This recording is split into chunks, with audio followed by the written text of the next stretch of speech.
starting any auspicious event or ceremony. Light symbolizes the absence of darkness, grief, and unhappiness. God's grace is spread all over the house by lighting a lamp.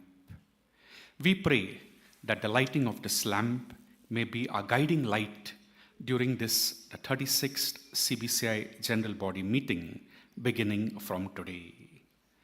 And so, my dear friends, I'd like to call on stage to light the lamp our Nuncio, His Excellency Leopoldo Girelli, Apostolic Nuncio to India and Nepal, our President of the CBCI, Archbishop Andrew Starat, Archbishop George Anthony Swami, Vice President 1, Bishop Joseph Mar Thomas, Vice President 2, Archbishop Felix Machado, Secretary General, Archbishop Peter Machado, Archbishop of Bangalore, Reverend Father Jesudas Rajmanikam, Director of St. John's National Academy of Health Sciences. Please come on stage as we light the lamp at the start of this program.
Please be seated.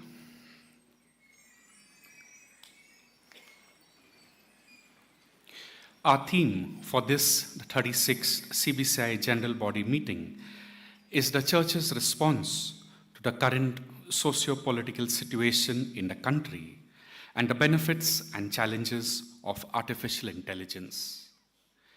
Our Holy Father, in his message for the 57th birthday of peace, which was released on 1st January Valeppally 2024 Jacob Jessy, spoke Kalappurakkal of artificial Simon Mini, intelligence and peace. Mannezhath Ferdinand Kevin He said, മെയിൻ and I Sherin, quote, Koodoth Joseph "Artificial Michael intelligence Sally, ought to be Mulloth understood Paul as a Sabeth, galaxy of Avittampally different realities. രാജ്യം Rajan Swapna, We cannot presume Nadikkunnath Denny a priori Sebastian Sheela, that its development Thoppil Denny will make Joseph a Wilby beneficial rose, contribution Madhuramittath to the Varghese future of Reena, humanity Shamayath and to Siju peace Varghese among people. Meenu, Thoppil Peter That Mary, positive outcome Akathoot Parambil will Biju only be Siji, achieved Thoppil if we show Sanu ourselves Sijina, capable Kumbalaparambil of acting Geo Neenu, responsibly Kayyath and Sibi respect Xavier Anu, basic Puthan Chakkalakkal fundamental Saju human Joseph values Reena, such as Mulloth Jerson inclusion, Annie, transparency, പോത്തടി Casper Emmanuel security, maybe, equity, Chittezhath privacy, Martin and Doncy, reliability. Pulikkal Charles As Priya, we begin, I Kalarikkal now like to Reji welcome Nisha, His Grace Thoppil Joby Archbishop Peter Binsy, Machado, Kolathara Archbishop Gregory of the Paul Soly Archdiocese Mathew. of Bangalore. We know what an active Archbishop he is, always mobilizing the masses for the greater good of the church and the community. Welcome, Your Grace.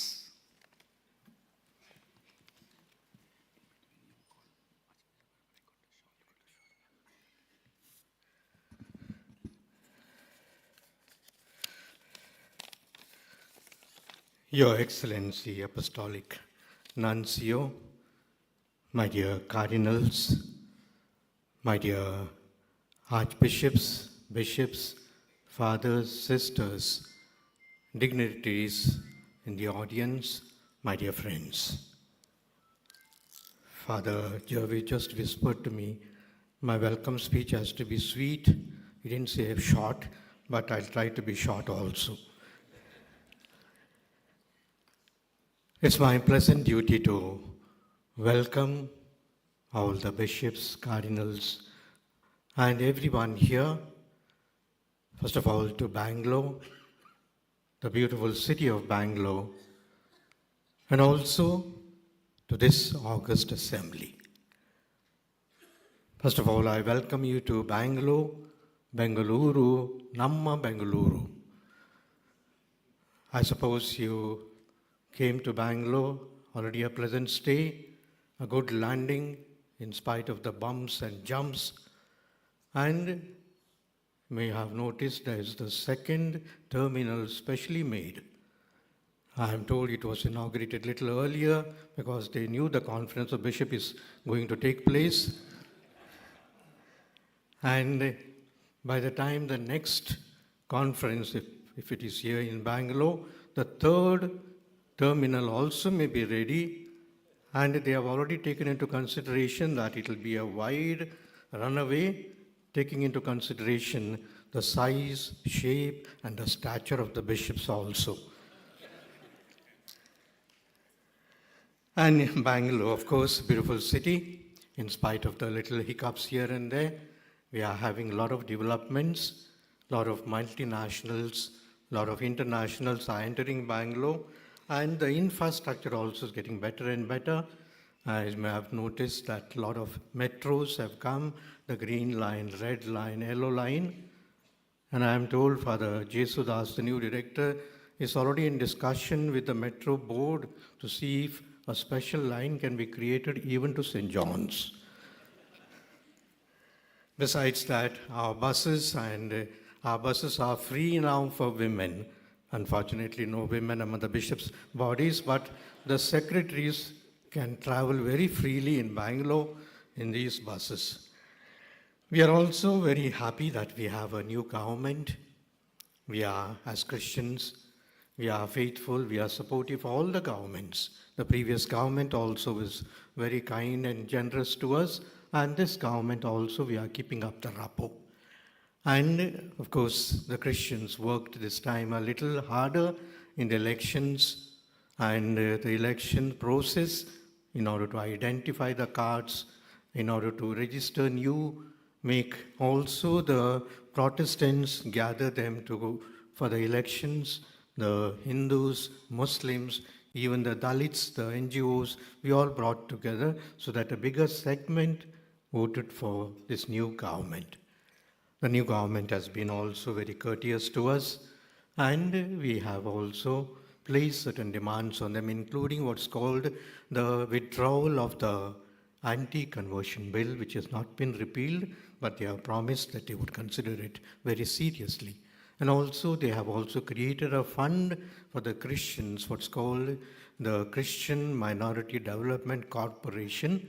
Of course, the previous government was also very generous in allotting us certain grants for the Christian minorities, but this time it's going to be a corporate type of funds that may be useful not only for our churches but also for our health centers, for our educational institutions, etc.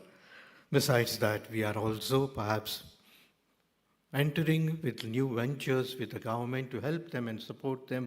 We have even told them that we are ready to take up the government schools which are not running too well, on the government clinics that are not running well. We will surely support them.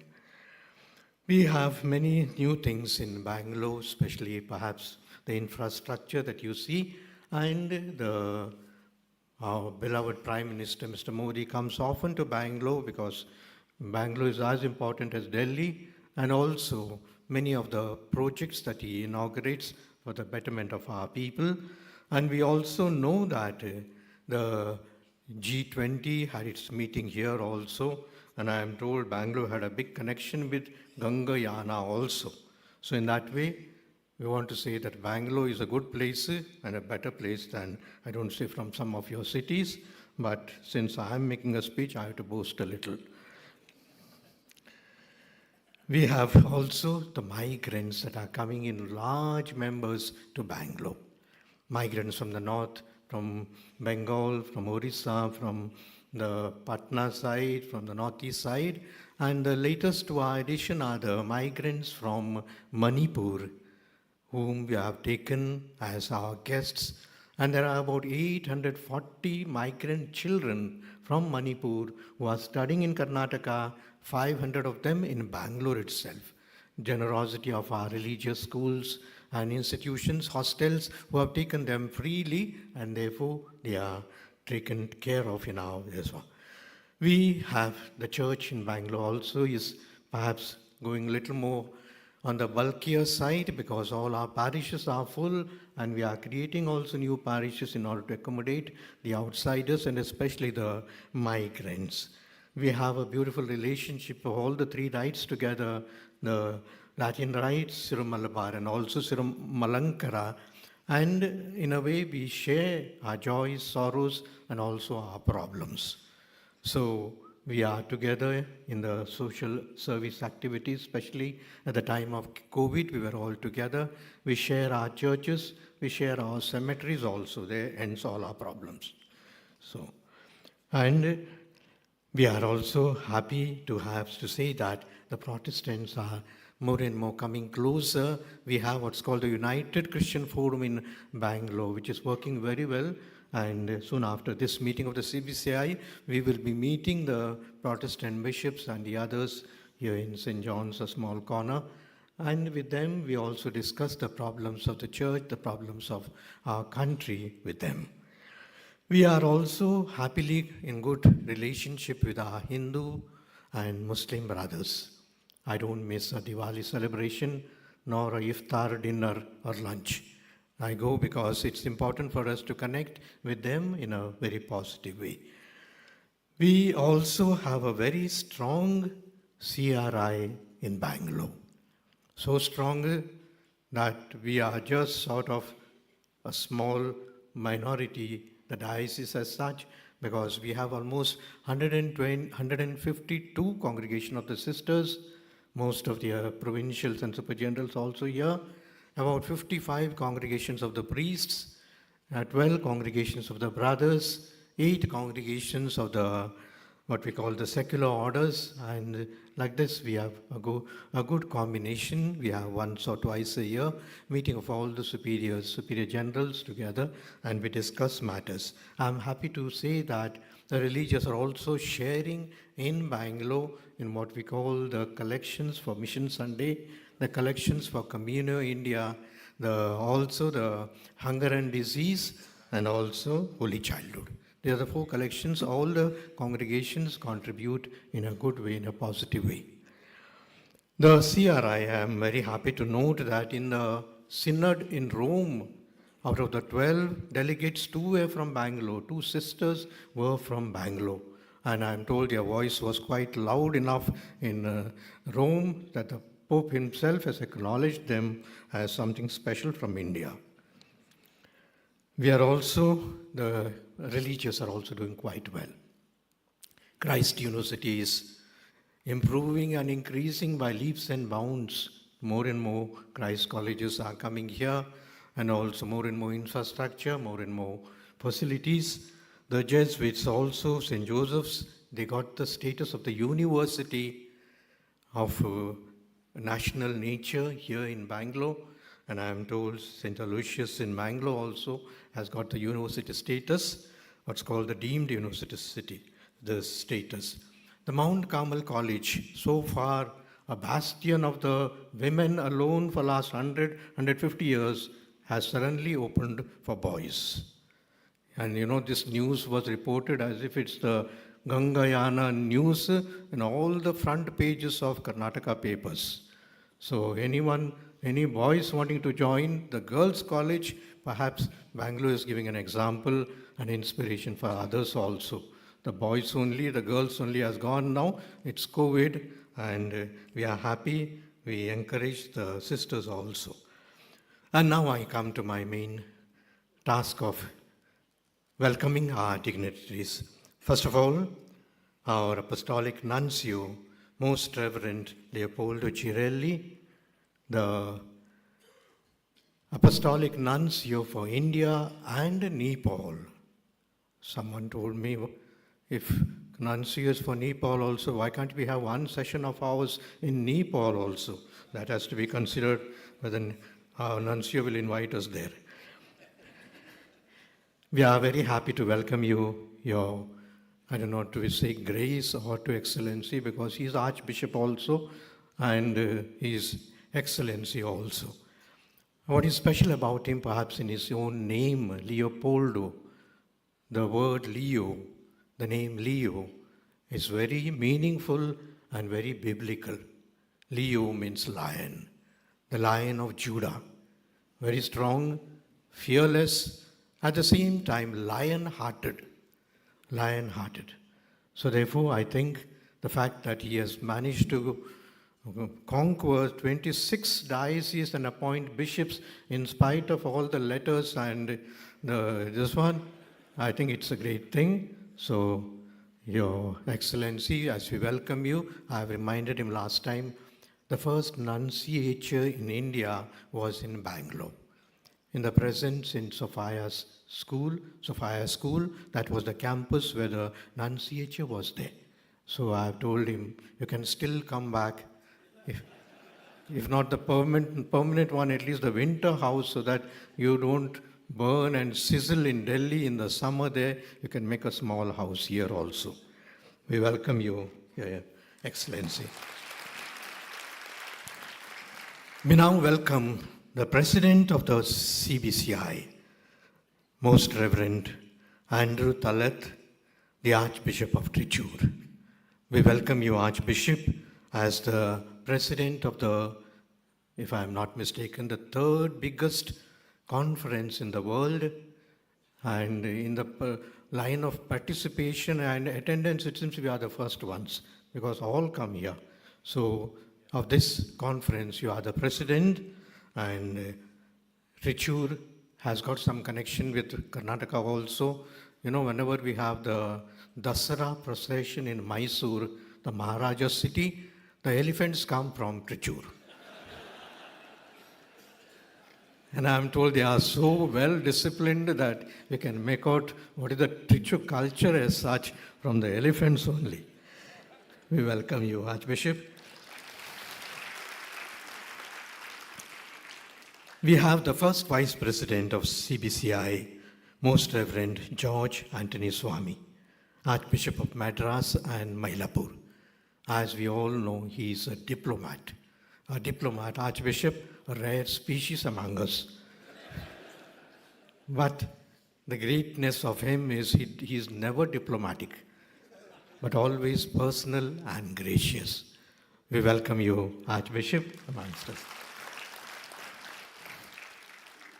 Most Reverend Joseph Mar Thomas, our second Vice President, as we see him, he looks like a patriarch, and all the office bearers treat him as a patriarch and the father of all of them. I don't know in age he is old enough, he is older than them, but still he commands respect from all of us. Most welcome, Mar Thomas.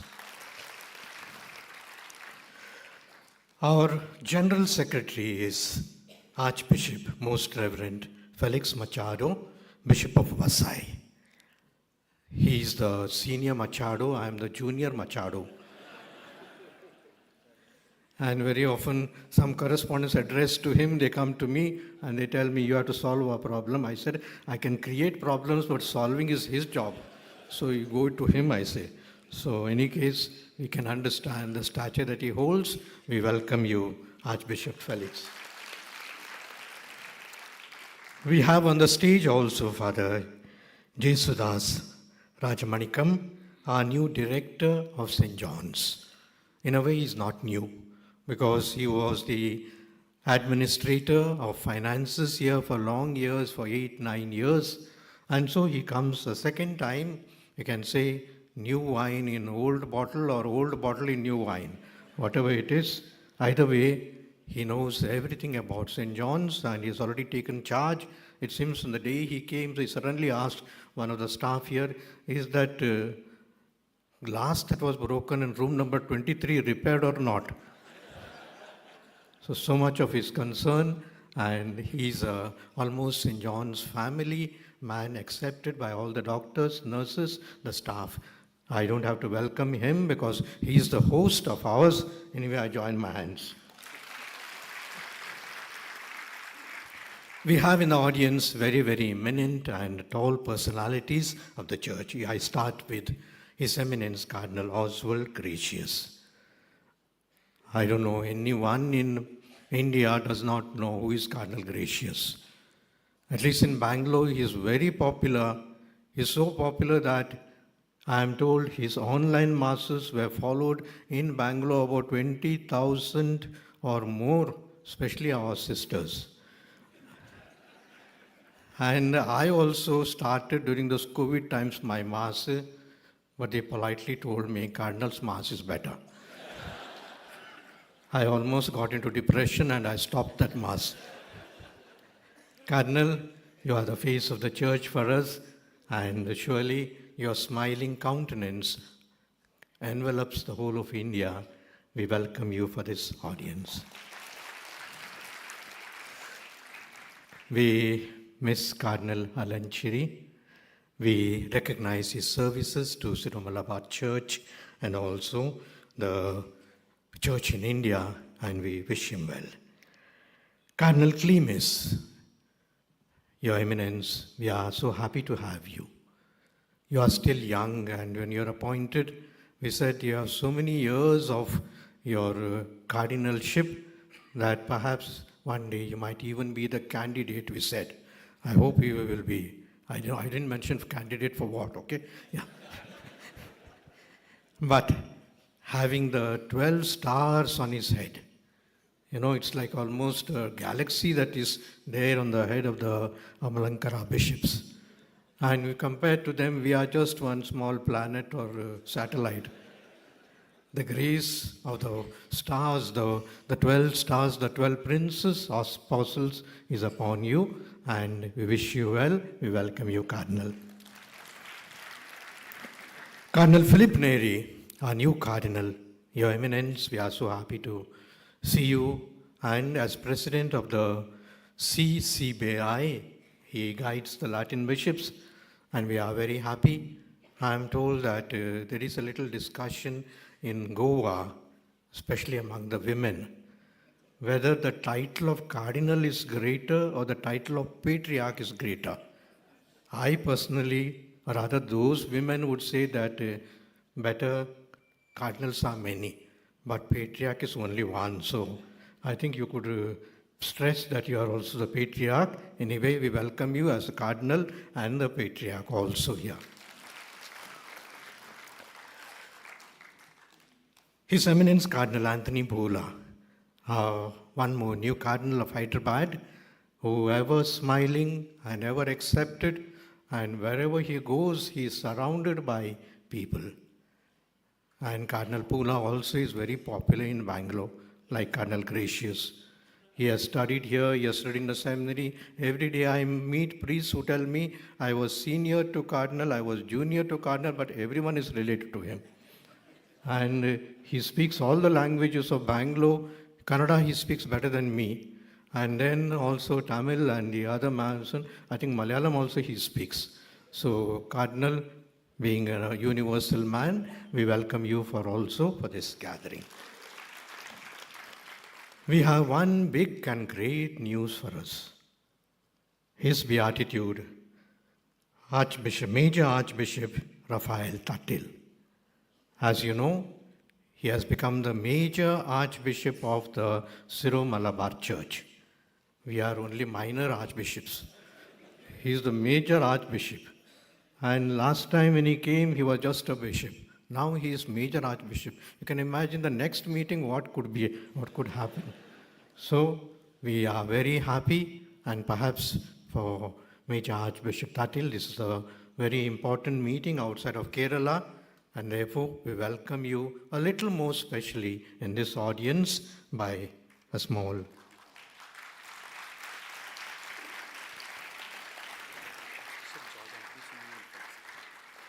Archbishop George Anthony Swami, kindly felicitate our new Major Archbishop.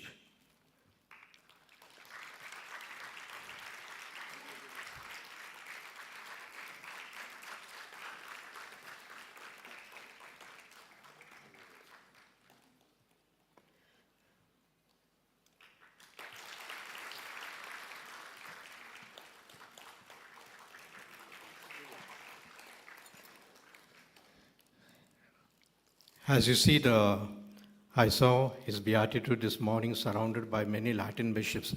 I hope they were not asking him whether they can join Syro-Malabar, because the promotions are faster that side.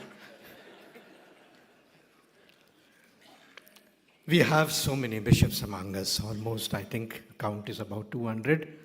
And it's a joy for us bishops to be here once again.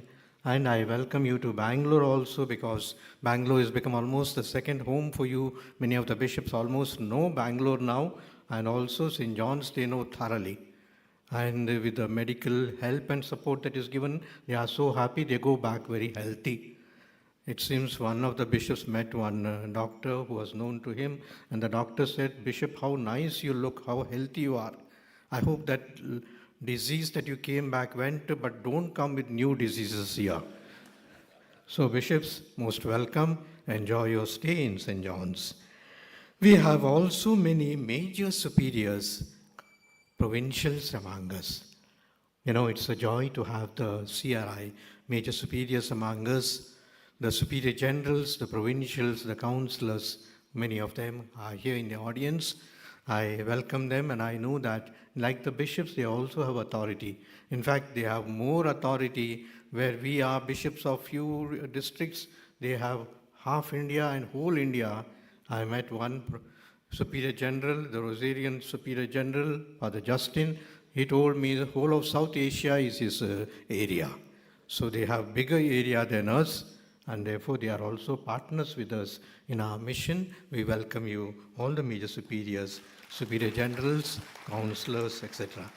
We have also among us administrators, the diocesan administrators, the apostolic administrators, and all the other type of administrators. So we welcome all the administrators who are here, along with them also the vicar generals. We have the two vicar generals of our own archdiocese, Monsignor Jainathan, Monsignor Francis, the chancellors, and so many other dioceses also are represented. Please, I wish you a warm welcome with us. We have also many lay leaders among us. And in the audience, I am told there is Mr. Charam Jaikar, who was the BDA commissioner at one time, Mr. Josephat, who was the vice chancellor of one of our universities here, Mr.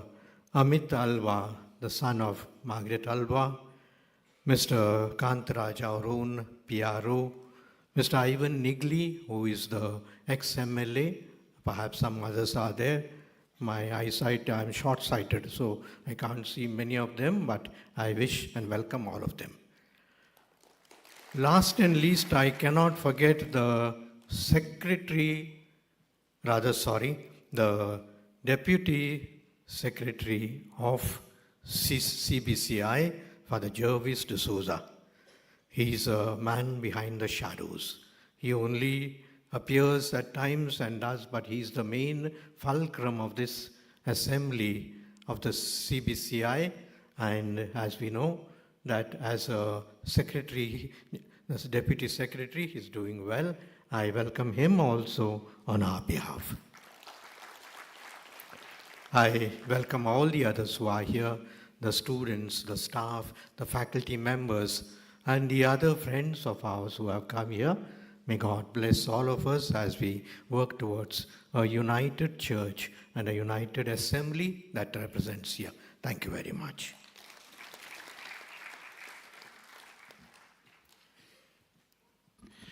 Thank you, Grace, for your short, detailed information about Bangalore city. I'm fear that in the course of this meeting, some of our bishops might want to explore these places. We next have the inaugural address by His Excellency Leopoldo Girelli. But before that, I want to invite our President to warmly welcome him and felicitate him with a shawl and our Indian tradition of flowers. And if I can say, Suswagatam, Excellency.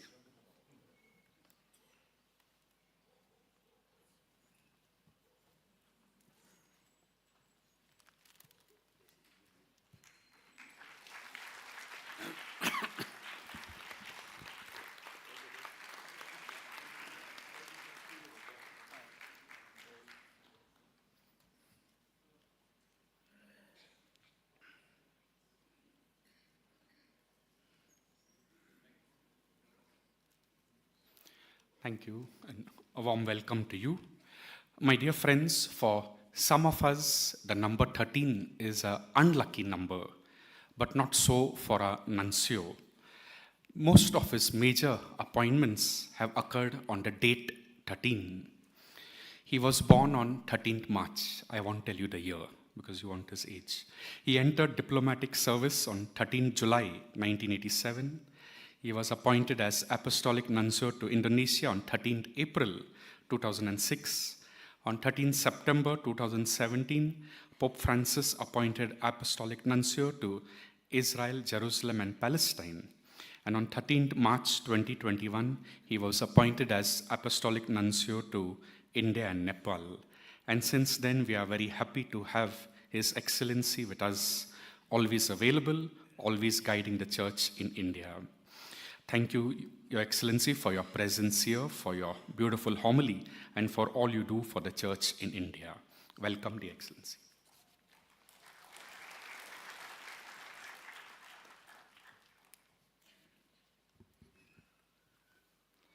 Thank you, Jervis. Actually, I tell you how old am I. I will be 71 next month. So you understand that you have with you an old nuncio. Dear Archbishop Machado, Peter Machado, thank you for inviting me to shift the nunciature in Bangalore. I would like to consider it, but you have to implore from God the gift of bilocation. So can come. But there is also a historic reason why I will like to come back to Bangalore. Because the first delegate, it was from my diocese. I am the second Bergamasco, the second from Bergamo, being delegate in charge of India. And he was the first delegate, Antonio Agliardi, became cardinal, and he was here in 1884 for 3 years in Bangalore. So maybe he get the bilocation, I come. Your Grace, Most Reverend Andrew Thasat, President of CBCI and Archbishop of Thrissur. Your Grace, Most Reverend George Antonisamy, Vice President of the CBI and Archbishop of Madras, Mylpore. Your Lordship, Joseph Thomas, Vice President of the CBCI and Bishop of Battery. Your Grace, Most Reverend Felix Machado, Secretary General of the CBCI and Bishop of Vasai. And Your Grace, Most Reverend Peter Machado, Archbishop of Bangalore, and you, dear Father Jesudas, for director of St. John's.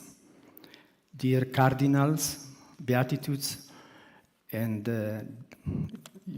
archbishops, bishops, priests, and lay people here present, I am truly glad to address you on the theme of the Church's response to the current social political situation in India and the benefits of challenges of artificial intelligence.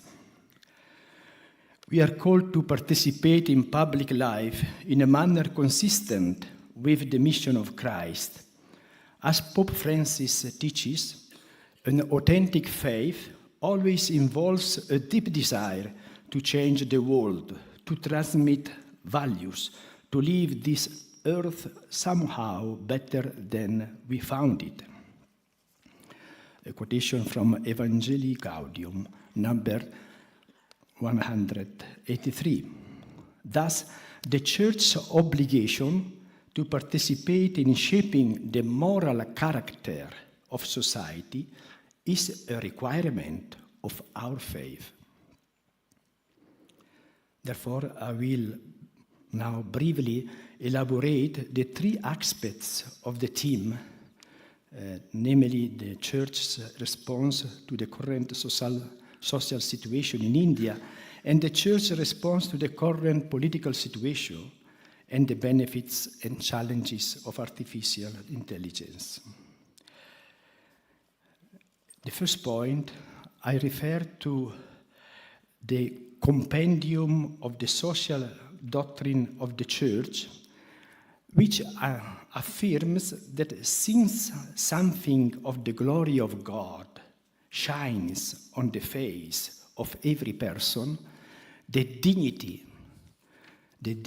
of every person before God is the basis of the dignity of man before other people, regardless of their race, nation, sex, original, culture, or class. On this basic principle, which guarantees the sacred dignity of the individual, the Church constructs her social teaching. And to safeguard and to promote human dignity is the collective responsibility of everyone. And this responsibility concerns economic and political, social dimensions. Every economic decision and institution must be judged in light of whether it protects or undermines the dignity of the human person. The economy must serve people and not vice versa. The common good, which means concern for the welfare of everyone in society, is an important principle in Catholic social teaching, which is built upon the principle of human dignity. So, to be concrete, by establishing and submitting to a system of financial accountability, those in charge of finances in every diocese, in every eparchy, and church institution can eliminate unnecessary suspicion of financial mismanagement and mistrust. Professional guidance from reputed and trustworthy financial advisors may be sought for finance planning, analysis, and the financial situation, application of tax laws, creation of transparent accounting systems, and undertaking financial audits. This is the need of the hour also in our midst in the church. And we have also to commit to peace building in the light of violence, aggression, and war. Peace is the responsibility of every person and every nation. It is a universal value. Care and concern of everyone in society is essential to build peace. And what is particularly needed is a solidarity towards all, especially the poorest. John Paul II said, "If you want peace, reach out to the poor." Recent conflict, violence, and war has caused immense human suffering and untold damage to human lives, involving huge economic and social costs. We think not only about the conflicts in the world, but also in India, particularly in Manipur. We need to ascertain the root causes of the conflicts and urgently develop strategies for promoting authentic peace. It is the need of the hour that we create a culture of peace in this country and in the world. So, to be concrete, let us commit ourselves to build a peaceful society by urging our priests to form the consciences of our lay faithful and transmit Marius' moral values, especially the dignity of the person, of every person, through well-prepared homilies. I invite you, bishops, to exhort your priests to prepare good homilies. Preaching is a very much important channel to transmit the values of the gospel, but it's also the values of the human dignity. And for that, we can do even more that we are doing. The second point is Church's response to the current political situation in India. The right to live with human dignity is one of the fundamental rights guaranteed under Article 21 of the Indian Constitution. It means that every person has the inalienable right to live with a dignified life without discrimination.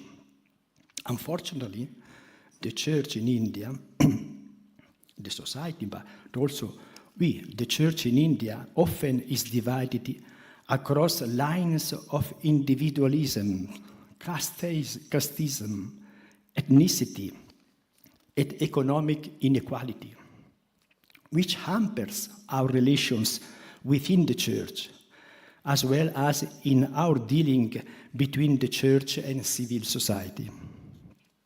Central to the Church's mission is the obligation to teach moral truths that shape our lives as Christians.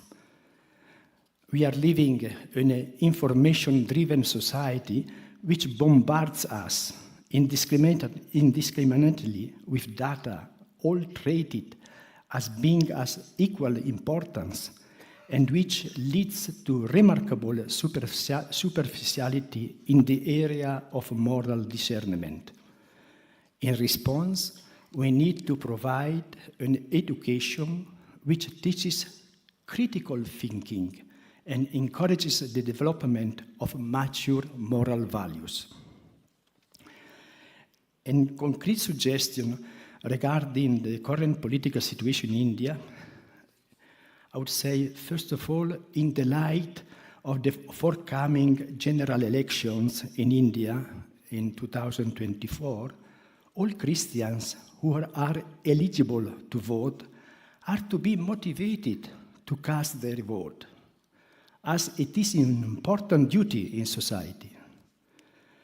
And in choosing one's representative, the faithful need to keep in mind the Christian values and principles that would be upheld by the representative, such as respecting for one's religious freedom, upholding the dignity of every human being, fostering democratic processes, holding on the truths taught by the Church, and acting in accordance with one's conscience.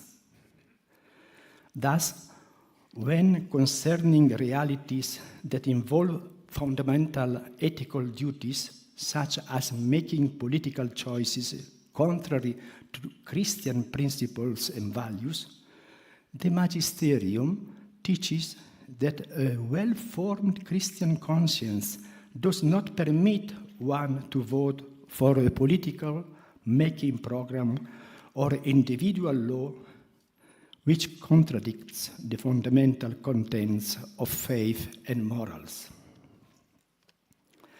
And now some brief words about church teaching and artificial intelligence. On this topic, President of the Pontifical Academy for Life, Archbishop Vincenzo Paglia, will address you more properly on Friday, the 2nd February. However, given that the theme of the General Body meeting includes benefits and challenges of artificial intelligence, allow me to propose some brief reflections on this same topic. Artificial intelligence is one of the most innovative technologies that has emerged in the last decade, and I am glad that CBCI has chosen to discuss this very relevant theme. In the recent message for the 57th World Day of Peace 2024, Pope Francis affirmed that progress in science and technology, insofar as it contributes to greater order in human society and greater fraternal communion and freedom, thus leads to the betterment of humanity and the transformation of the world.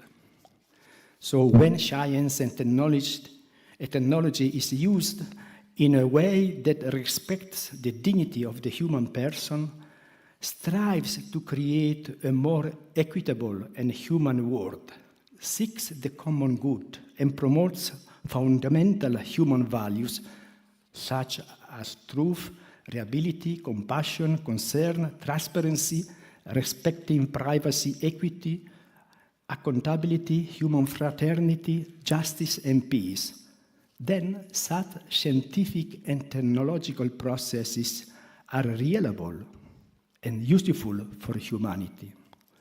So we have a great opportunity in the artificial intelligence. But when artificial intelligence is not used to foster the above stated values, but it is used for the disruptive possibility and ambivalent effects, there is an urgent need to orient its use in a responsible way to promote human dignity and common good.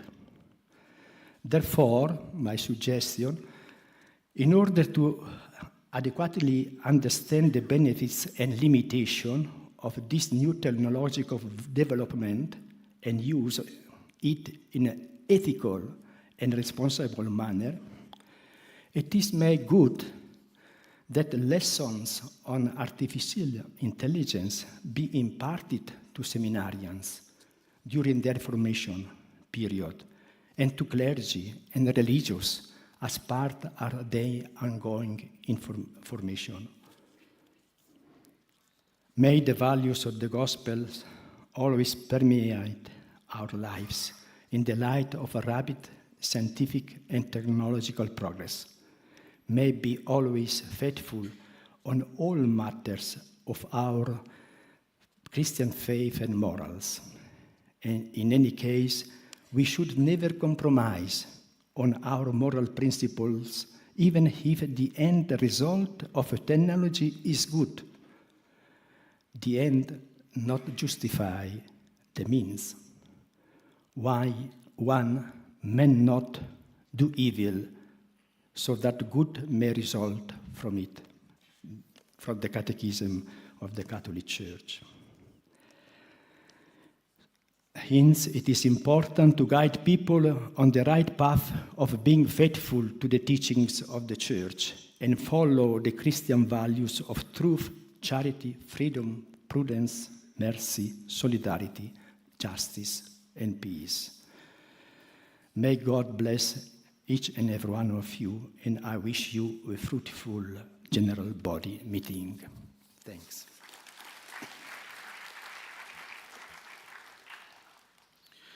Thank you, Your Excellency, for your inaugural address, where you invited us to be concerned about the many issues in our country with reference to our theme, and also about artificial intelligence, moral values that we need to inculcate, and also once again highlighting to have well-prepared homilies.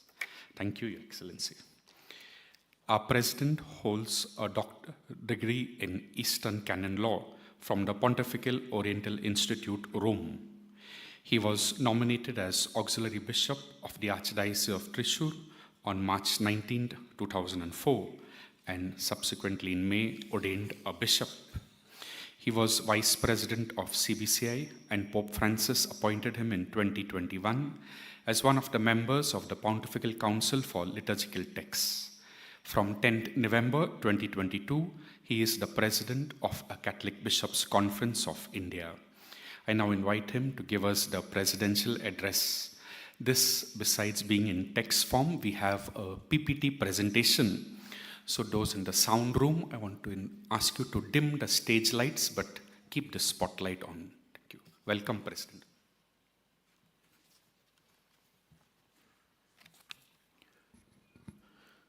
Your Excellency, Archbishop Leopold the Girelli, dear Cardinals, Your Beatitude, dear Archbishops, Bishops, Major Superiors, priests, sisters, faculty members, dear staff and students, and dear friends, a very warm good morning to all of you. And at the very outset, I would like to wish happy feast to all the Boscos who are here. Especially, I know Bishop Bosco Puttur is here. If there are any other Boscos, please accept our happy feast wishes. As the President of CBCI, I'm very happy to welcome all of you, the members of the Catholic Bishops' Conference of India, to the 36th General Body Meeting. We thank you most sincerely for your valuable presence and look forward to your active participation in the busy days ahead. We know that we have 174 dioceses in India in 3 sui ritual churches, and we have 288 bishops, including retired bishops. Most of the retired bishops have not come, but even then, we have the presence of almost 180 bishops now in the hall. So, cordial welcome to all of you. At the very outset, I wish you a pleasant stay in Bangalore, as Archbishop Machado has already, Peter Machado has already welcomed us. We have precious moments of mutual sharing and interactions and a synodal experience as church. May I begin this presidential address calling your attention to some of the major influences today on our ecclesial as well as secular scenario we are in. Synod of Bishops in Rome on synodality. We have gathered here between the 2 sessions of the Synod on synodality. After 2 years of meticulous planning from 2021 onwards, the synodal discussions at different levels, and the next session will take place in October 2024. As you know, the ongoing Synod of Bishops has its theme for a synodal church communion participation mission with the methodology of listening, sharing, and discerning. In the first part of the synod, which was held in October 2023 in Vatican, there were 363 voting participants from all over the world, about a quarter of which were non-bishops, including 54 women. There were 10 bishop participants and 2 sisters, as Archbishop Peter mentioned, from India. Some have described the Synod of Bishops as the culmination of Pope Francis' papacy and the most important event in the Church since the Second Vatican Council. Under the guidance of the Synod office in Rome, in Vatican, the Church in India has marched forward in communion and participation in fulfilling its mission. Cardinal Oswald Gaetius will give us more light on this matter during one of the sessions. COVID eases. 3 years after COVID burst into the scene, the world appears to have turned the corner in the first global pandemic in a century. Post-COVID scenario invites us to reflect on the impact of the pandemic on Christian life and spirituality. Humanitarian crisis deepened. Russia's invasion of Ukraine focused attention on Ukrainians fleeing from their homeland, seeking security abroad. The humanitarian situation in countries like Syria, Afghanistan, Pakistan, South Sudan, and Yemen remains desperate without any signs of resolution in the underlying conflicts. I just make mention of these events. I know that Archbishop Felix Machado will give more details in his biennial report. Israel-Hamas war. Hamas launches an incursion into southern Israel from Gaza Strip, prompting a military response from Israel Defense Forces. Israel launches numerous airstrikes on Lebanon after rockets were fired from Hezbollah and further attempts were made to penetrate Israel. The situation of the war-stricken places, especially of the children and of the sick and the wounded, is pathetic. As Holy Father Pope Francis repeatedly reiterates, war is never a solution to any problem. Yesterday we had the press conference and many were asking us about the election as well as about the Manipur violence. We will have to discuss about it in detail during some of the sessions. In our country since May 2023, the state of Manipur is burning on the fire of ethnic violence. If I understand correctly, more than 200 precious lives are lost. Hundreds of churches are burned down. Hard-earned property is destroyed and thousands are displaced. The church in India, especially Caritas, was in the forefront to help the victims of violence. I sincerely thank my brother bishops who responded against the human atrocities together with people of goodwill in a Christian way. I too, along with the Secretary, Deputy Secretary General and Caritas representatives were in Manipur to visit, and Archbishop Dominic Luhmann was there, and we have personally seen the atrocities that are happened there. Attacks on Christians, especially from communal forces, continue to increase in different parts of India in different forms. Destruction of churches and places of worship, harassment of people serving in orphanages, schools, hostels, and such institutions by raids unwarranted for arresting priests and religious under false allegations like because of conversion have become more common. Climate change intensifies. Once rare extreme weather events became commonplace today, but overall government actions continues to lack. The COP27 meeting in Sharm el-Sheikh, Egypt, ended with a loss and damage agreement that in theory will lead wealthy countries to compensate poor countries harmed by climate change. But no breakthroughs were made in cutting emissions. Instead, the share of carbon dioxide in the atmosphere continued to rise in 2022. Holy Father's document Laudate Deum, The Pope announced his plans to attend COP28, the 28th meeting of UN Climate Change Conference, which will be held from November 30 to December 20 this year in Dubai, United Arab Emirates. Pope Francis will be the first Pope ever to take part in the International Climate Summit in its nearly 30 years history. His visit comes a year after Holy See formally became a party to the United Framework Convention on Climate Change. Demise of Pope Benedict XVI. The funeral ceremony of Pope Benedict XVI took place in St. Peter's Square on 5th January 2023. Representing CBCI also participated in the funeral ceremony. Pope Francis, Benedict's successor, presided over the service, which was conducted primarily in Latin with prayers and readings in Italian, Spanish, English, French, Portuguese, Arabic. Let us pray, continue to pray for the eternal repose of Pope Benedict. Train collision in Odisha on 2nd June 2023. A train collision in Odisha, India, results in the loss of 296 deaths and more than 1,200 others injured. 3 trains collided in Balasore district in Odisha, in eastern India. So we have the details. We know the details. I don't go into the details now. Chandrayaan 3. On 21st August 2023, India's Chandrayaan 3 becomes the first spacecraft to land near the south pole of the moon, carrying a lunar lander named Vikram and a lunar rover named Pragyan. As mentioned by Archbishop Peter, we had the G20 summit during 9 and 10 September. The G20 summit held in New Delhi.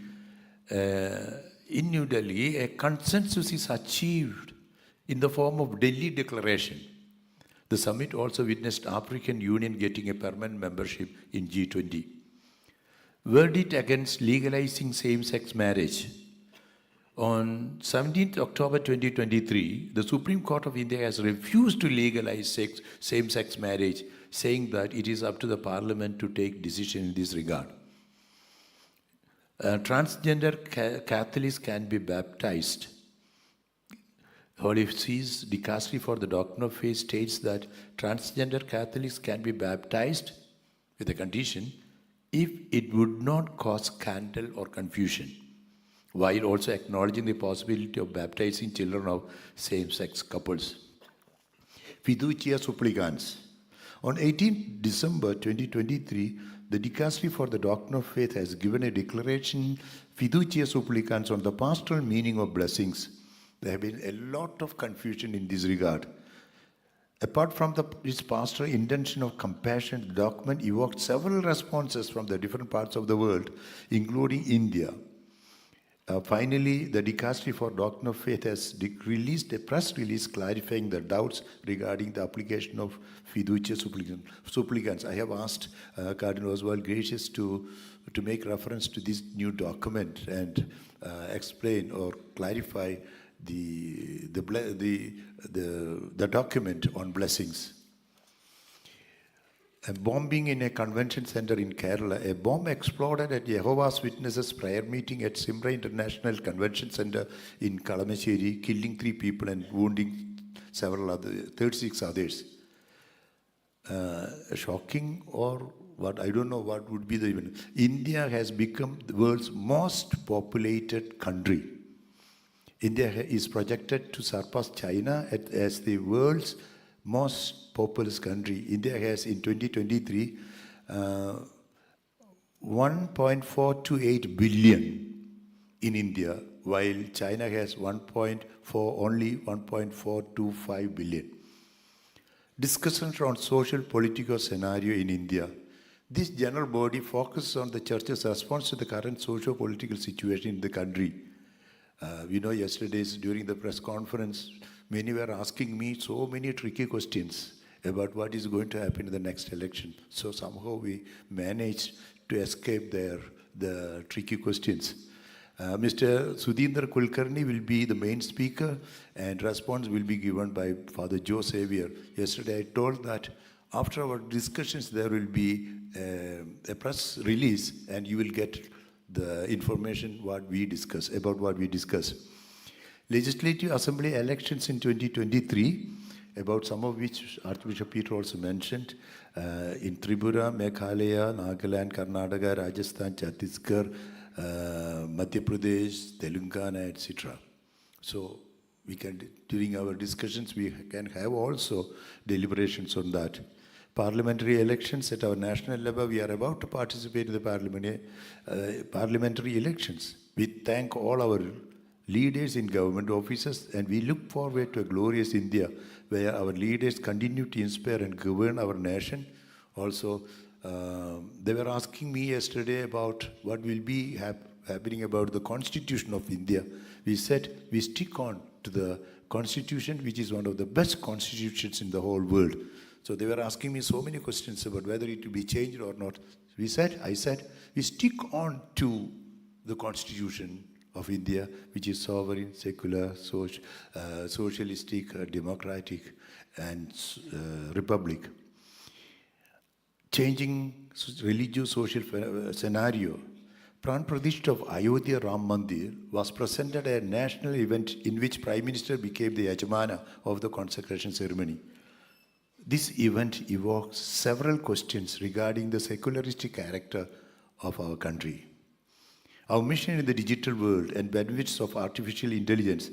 The Synod of Bishops in October 2023 discussed widely about the role and mission of the Church in the digital world. Some of them explained in the digital continent. The postmodern digital world gives us inputs how the artificial intelligence helps us in every aspect of our life. Message of Pope Francis, as mentioned by Archbishop Leopoldo on the 58th World Day of Social Communication, will be held on 12th May 2024. The message is on artificial intelligence and the wisdom of the heart towards a fully human communication. As already mentioned, Archbishop Vincenzo Paglia will give a paper on that. Changes in the top positions of Curia officers, having published his constitution reforming the Roman Curia in June 2023, Pope Francis has made some changes in the top positions of Roman Curia officers. World Youth Day, Apostolic Journey of His Holiness Pope Francis to Portugal on the occasion of the 37th World Youth Day. I don't go into the details. Ecclesiastical changes. Since last CBCI General Body meeting in November 2022, there have been in India about 36 new appointments or changes of bishops, 16 retirements of bishops in now, and we lost 6 of our brother bishops, including former CBCI presidents Cardinal Telesfor Topo and Archbishop Joseph Pavatil. We shall pray for the eternal repose of our deceased bishops. As already mentioned, we have new major Archbishop Raphael Tatil. Tatil means, you know who is Tatil? Tatil means who is above. And you know Tarat. Tarat means who is down. I am Tarat. But he was my auxiliary bishop whose name is Tatil, but who was staying down and myself staying up on the upstairs. Now God has given the chance that he becomes now real Tatil. Tatil means real, in the upstairs. So congratulations and best wishes, Bishop Raphael Tatil. So as said, he is succeeding George Cardinal Inchiri. Thanks to him also. Jubilee year 2025. This general body meeting is being held at the very crucial time on the edge of history as we look forward to the Jubilee year 2025. We will have a brief session on the Jubilee year in the course of our general body meeting.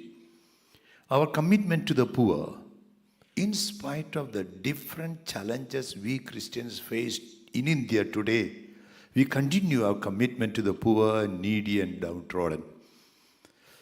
Reports of offices and councils. We are thankful to the great and hard service of our Jervis at the CBCI Center, whose term will be over by May 2024. During this, so thanks for Jervis, and he will continue until May 2024. During this meeting, we'll have summary reports of the different national offices and councils of CBCI, as well as the reports of the 14 regional councils. Dear bishops and dear friends, we are on a synodal path. We, the members of CBCI, are going ahead in the synodal path of listening, sharing, and discerning. As Pope Francis emphasized during the synod in October 23. In fact, he told several times, on the very first meeting, Pope Francis said, we, the synod members, are not a parliament. Holy Spirit is the protagonist. We are a synodal community. During this general body meeting, we will have some more interaction between the bishops. We will have also elections for the office bearers and the chairman of some of the offices. Dear bishops and friends, invoking God's abundant blessings on the church in India, which is facing difficult times, in which we are designated by the Lord to be the shepherds, to be the committed leaders for the church in India. I wish an effective and fruitful plenary meeting of CBCI during these days. Thank you, and welcome also once again to all the bishops.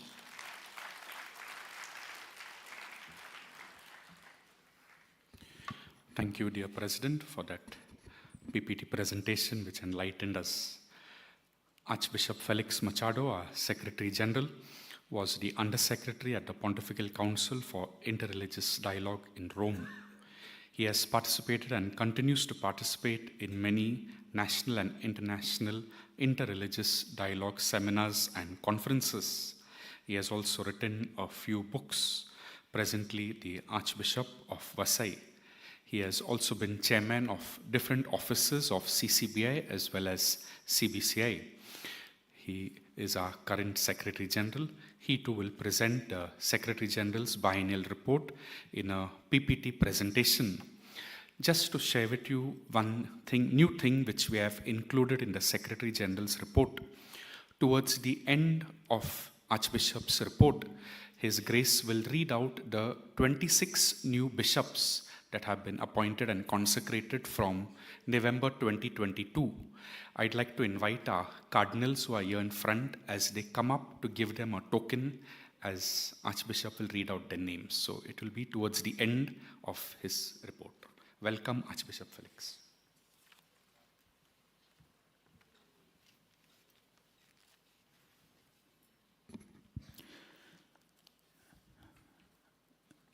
You heard the presidential address, and now it is my duty to bring to you the report, the biennial report of the CCBI, the CBCI, which was held from December 22. So this is, I'm sorry, but the report is of the last 2 years. Introduction. The 36th Catholic Bishops' Conference of India has great significance in this year of hope, eager expectations, and change. It is my joy and privilege to extend my greetings to all as we come together to reflect on the theme, the current socio-political situation in the country and the benefits and challenges of artificial intelligence. In his message for the 57th World Day of Peace, on the 1st of January 2024, Pope Francis reflects on the impact of artificial intelligence on the world peace, and he urges the international community to adopt a binding international treaty that regulates its development and use. In it, Pope Francis draws attention to the ethical dimension of these new technologies which are revolutionizing humanity in all spheres of life, highlighting the ambivalence inherent in any progress in science and technology. On the one hand, the Holy Father says, artificial intelligence can lead to the betterment of humanity and the transformation of society if it, I quote, contributes to greater order in human society and greater fraternal communion and freedom, unquote.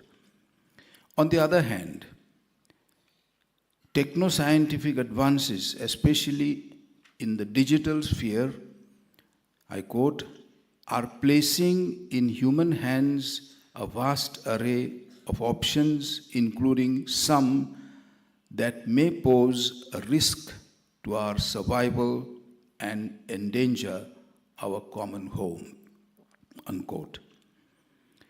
In the course of this general body meeting, we will be privileged to have Archbishop Vincenzo Paglia, President of Pontifical Academy of Life, who will further enlighten us on the ethical dimension of these two new technologies.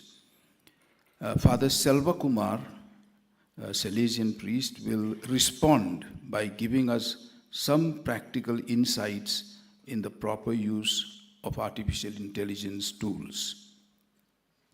The main theme for the meeting is to reflect on the current socio-political situation in our country and what can be the Church's response to it. The keynote speaker will be Shri Sudhindra Kulkarni, and Father Joe Xavier, a Jesuit priest, will respond to his talk. The Catholic Church in India continues its mission of service and witness with enthusiasm, dedication, and commitment. Christ's call to serve continued to be reflected in its educational activities, engagement in health care, and outreach through social work. The brief report of the last 2 years will deal with the salient features in the functioning of the conference. The offices and national centers will report on the activities and achievements through their respective secretaries and directors.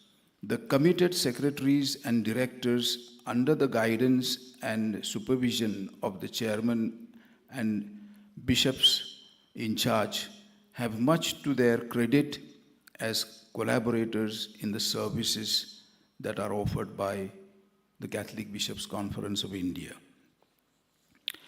Point number 2, on the national level, we have heard much about Manipur, and still much can be said. The Manipur crisis still goes on, has not yet been settled. It began in May 2022. In the course of last year, this sad situation was discussed at the 2 CBCI standing committee meetings in May and in September 2022. Bishops from the Northeast region shared about the sad manner in which senseless killings took place, people fled with fear, and how even in relief camps there was no safety and peace. Caritas India and many dioceses, the non-governmental organizations and individuals have visited the place and have donated food and shelter materials as well as more money.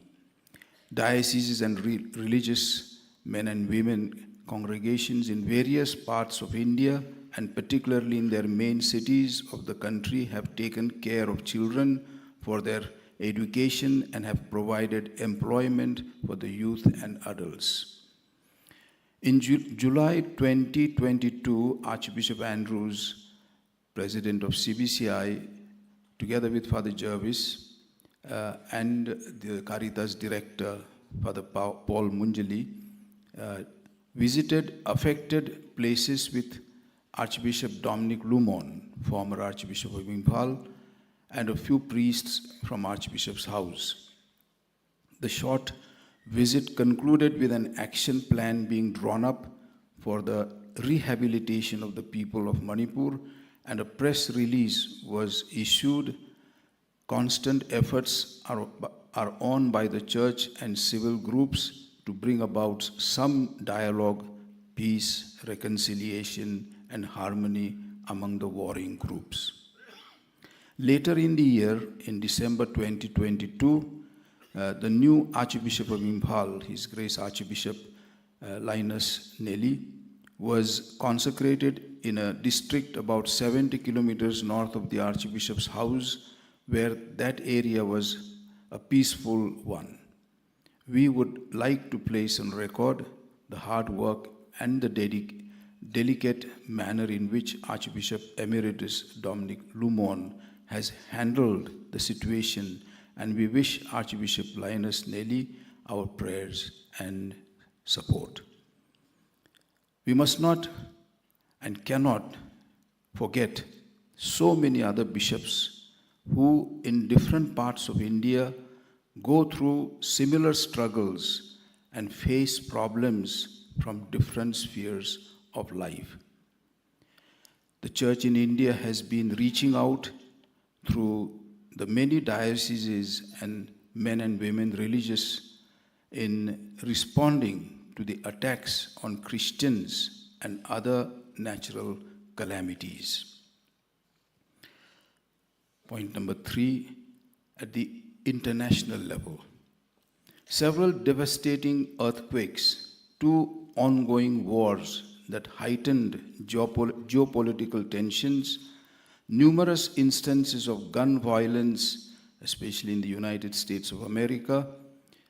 Also in 2022 and 23, we have had disasters, natural disasters, and man-made conflicts. These kind of test the nations and citizens globally. There was an earthquake in Turkey, for example, in Syria. Over 67,000 people were killed after a series of devastating tremors hit parts of Turkey and neighboring Syria early on February 6.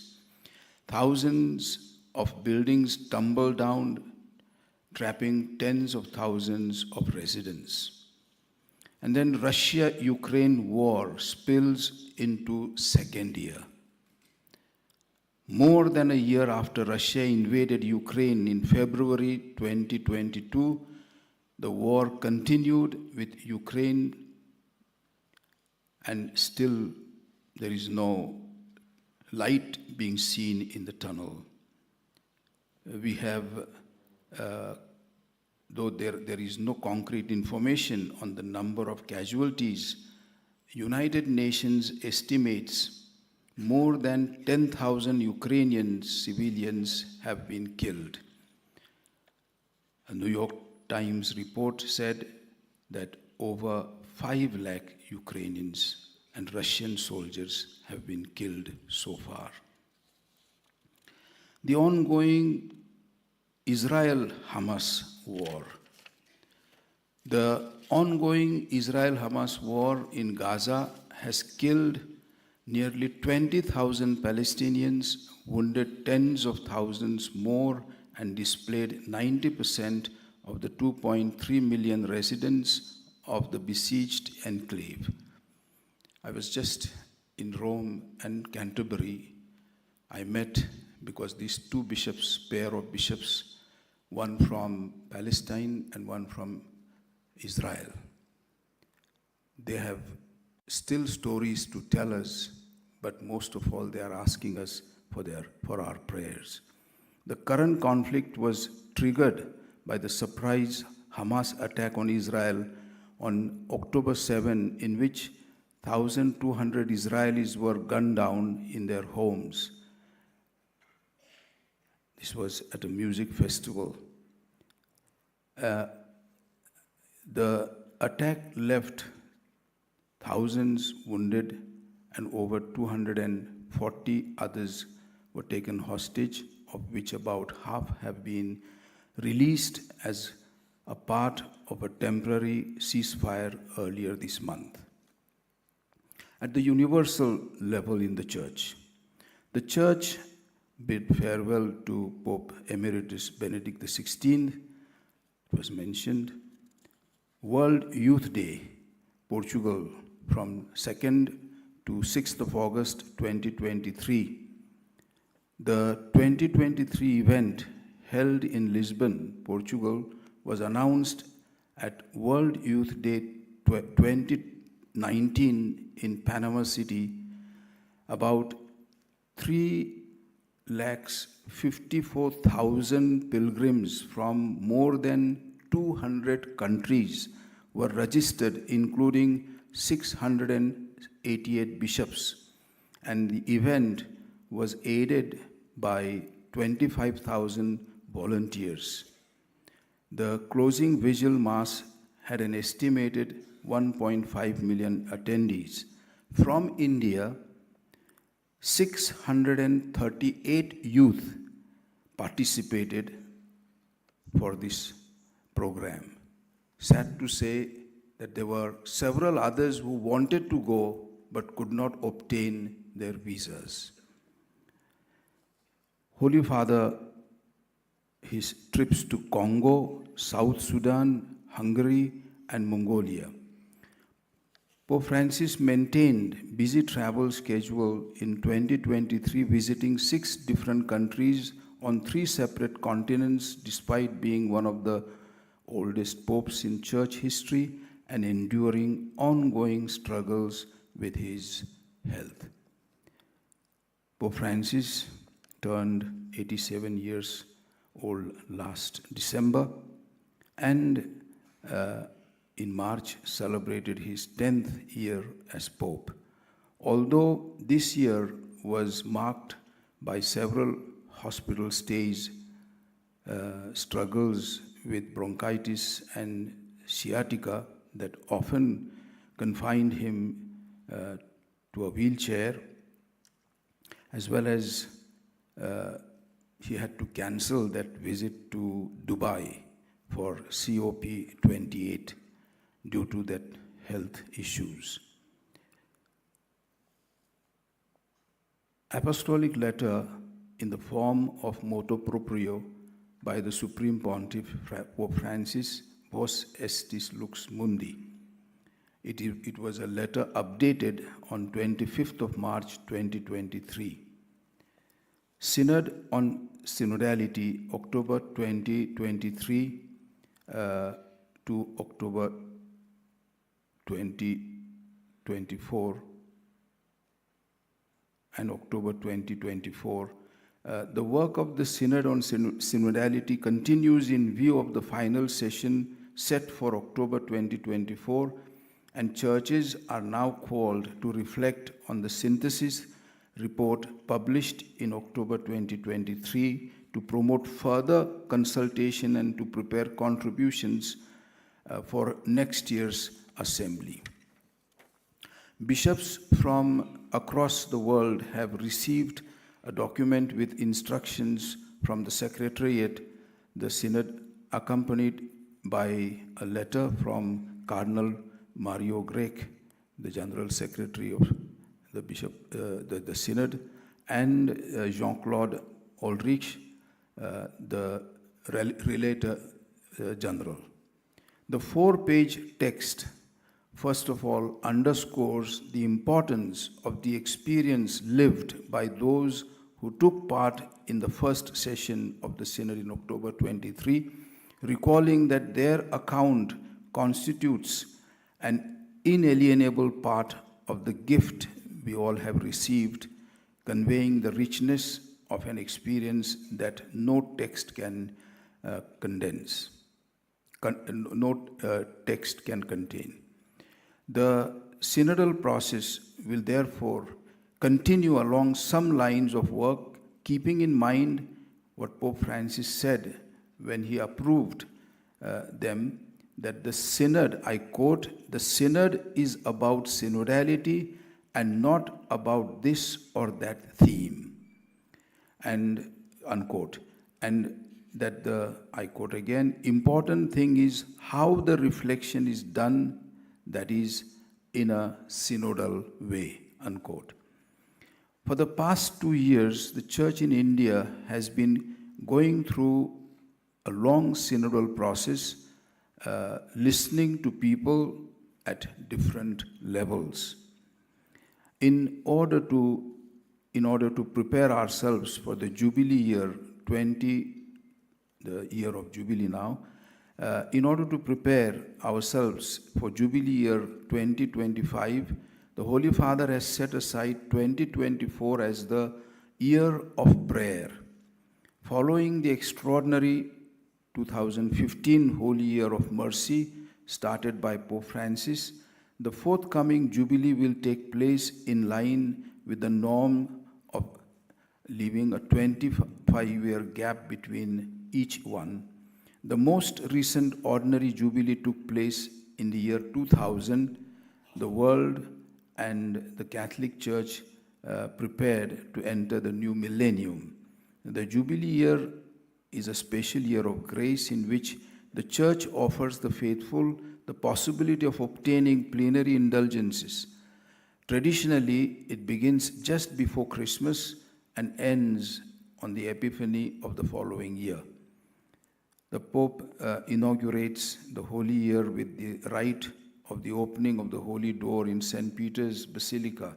After that, the holy doors of the other papal basilicas, St. John the Lateran, St. Paul outside the walls, and St. Mary Major, are opened and remain so until the end of the Jubilee year. Year of Prayer inaugurated.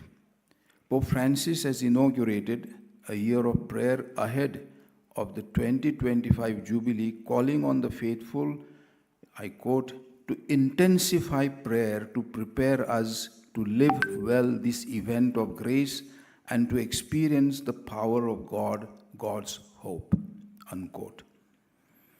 In the remarks after the Angelus on Sunday, the Holy Father explained that the year of prayer is dedicated, I quote, to rediscovering the great value and absolute need for prayer. Prayer in personal life, in the life of the church, prayer also in the world. The Dicastery for Evangelization will be preparing materials to assist us in celebrating the year. Point number 5, CBCI in these 2 years. The attacks on Christians continue in different parts of the country. Manipur has been the burning topic for nearly a year now. Fighting between two ethnic groups continues. The Secretary General sometimes has to give recommendation letters when dioceses and or religious institutes request for foreign funds. There are many fruitful experiences as to how these funds are used. One such project was by a religious congregation that runs a school, tuition classes for the poor of South Delhi in Sangam Vihar. It was a joy that Father Jervis, together with some CBCI fathers, went to visit this place and found out how the funds are so fruitfully used. 1st of May every year is celebrated as International Workers' Day, and CBCI, along with Office for Labor, organized a program for workers from the different institutions of the campus. I myself happened to be in CBCI that time, and I participated in the event. The CBCI also collaborated with neighboring schools in preparing for G20 meeting in September 2023. The schools organized a number of awareness programs on the countries participating in the G20 meeting.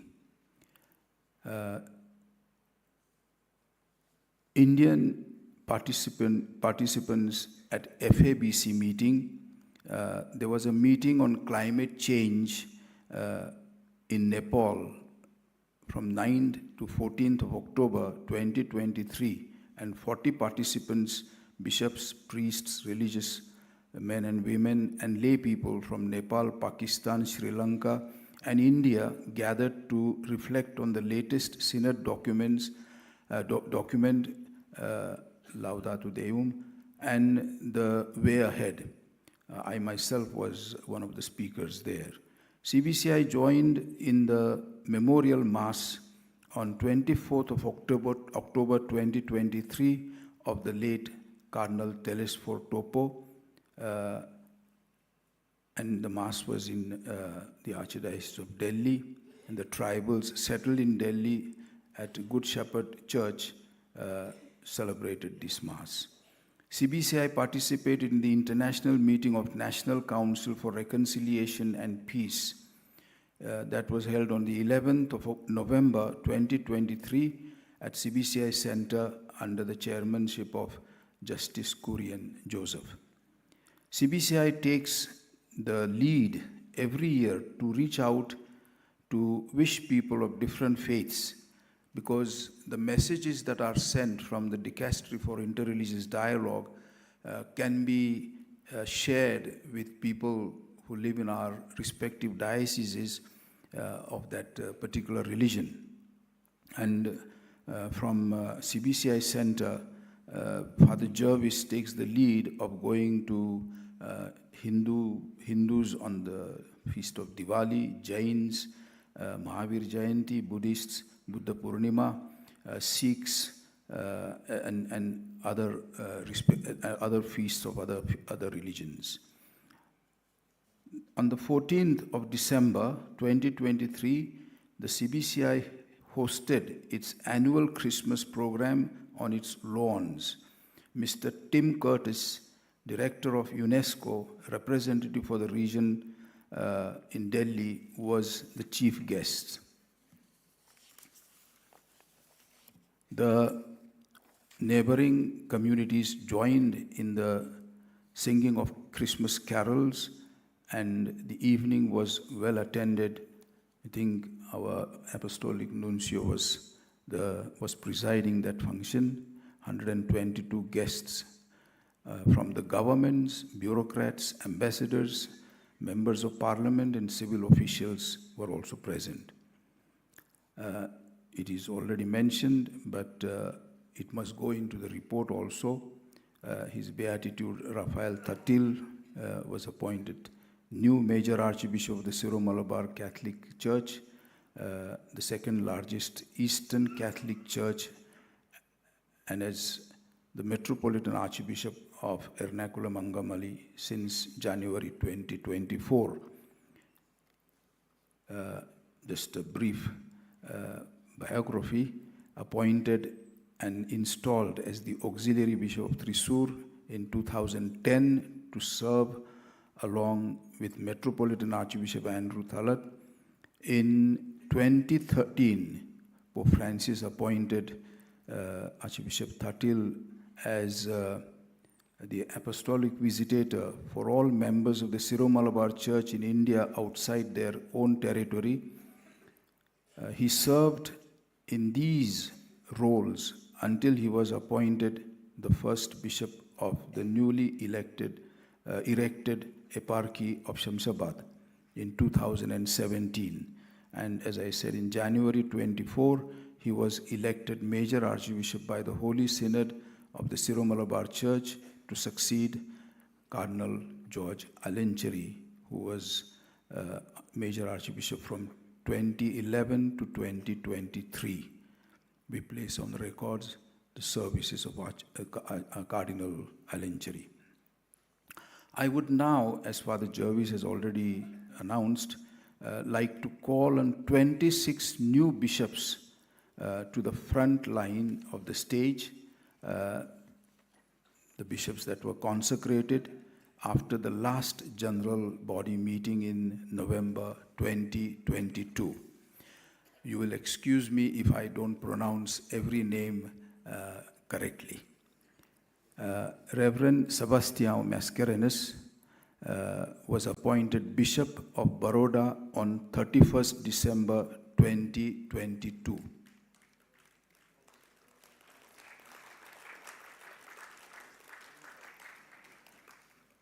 Father John Panamatattil was appointed Bishop of Melbourne, Australia on 14th of January 2023.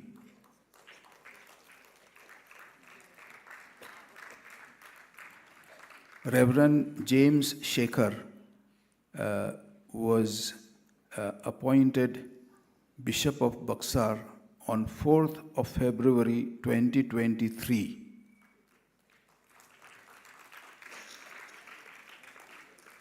Reverend Wilbert Marvin, parish priest, but appointed Bishop of Nongostine on 4th of February 2023.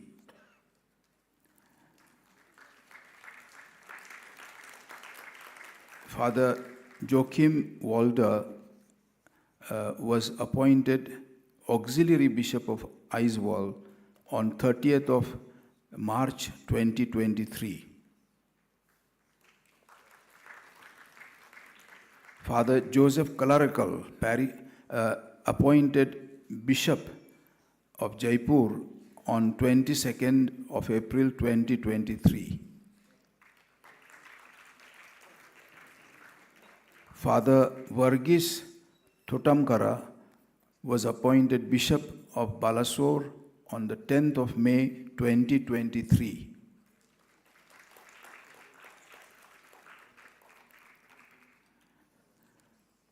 Monsignor George Panamathundil was appointed Apostolic Nuncio of Kazakhstan on 16th of June 2023. Father Louis Mascarenhas was appointed Bishop of Allahabad on 17th June 2023.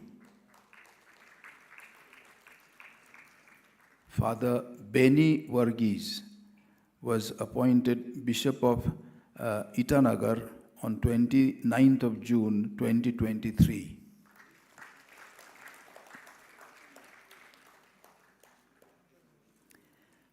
Father Elias Frank was appointed Bishop of Asansol on the 3rd of July 2023.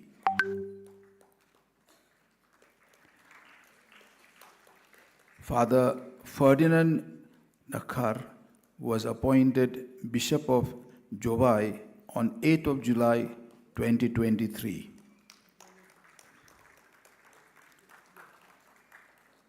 Father Matthew Nilkunal was appointed Bishop of Gorakhpur on 26th of August 2023. Father Lurdu Anandam was appointed Bishop of Shivagangai on 21st September 2023.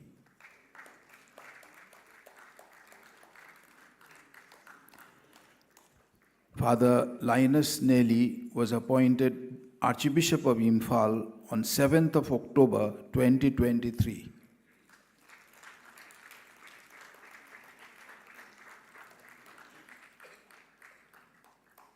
Father Linus Pingal Ekka was appointed Bishop of Gumla on 30th of November 2023.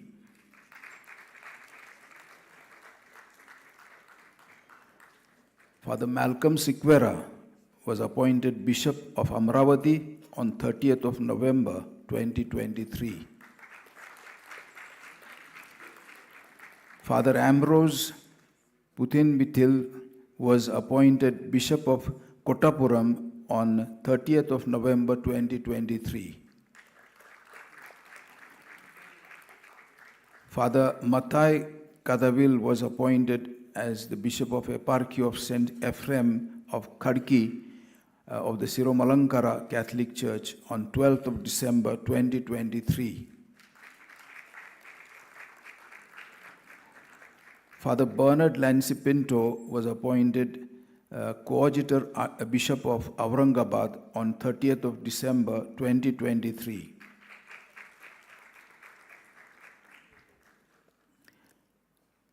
Father Peter Rumal Kharadi was appointed Bishop of Jabua on 30th of December 2023.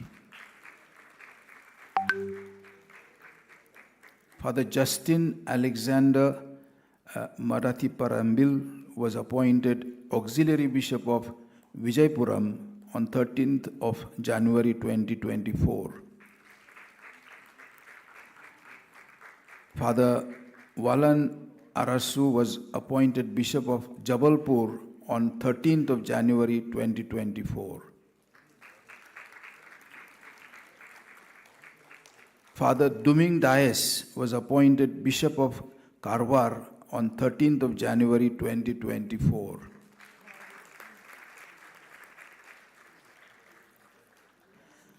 Father Jivanandam Amalanathan was appointed Bishop of Kumbakonam on 13th of January 2024. Father Albert George Alexander Anastas was appointed Bishop of Kujithurai on 13th of January 2024.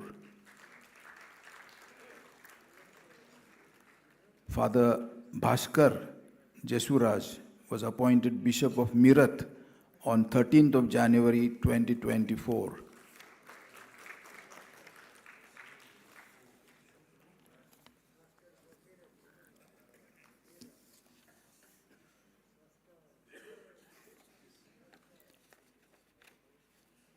I think that's it.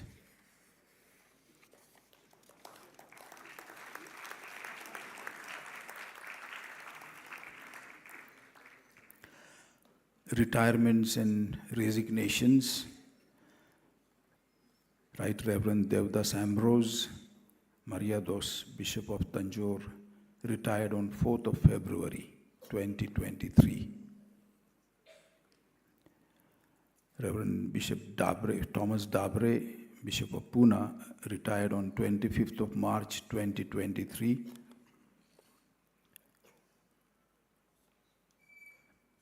Bishop Oswald Lewis, Bishop of Jaipur, retired on 22nd April 2023. Bishop Joseph Karikasari, Bishop of Kottapuram, retired on 1st of May 2023.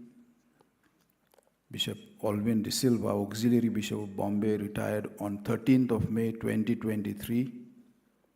Bishop Franco Mulakal, Bishop of Jalandhar, retired on 1st of June 2023. Bishop John Thomas Katurkudil, Bishop of Itanagar, retired on 29th June 2023. Bishop Thomas Turuthimattam, Bishop of Gorakhpur, retired on 26th August 2023. Archbishop Dominic Lumon of Imphal, retired on 7th of October 2023. His Eminence Cardinal Mar George Alencheri, Major Archbishop of Ernakulam, Angamali, resigned on 17th of December 2023.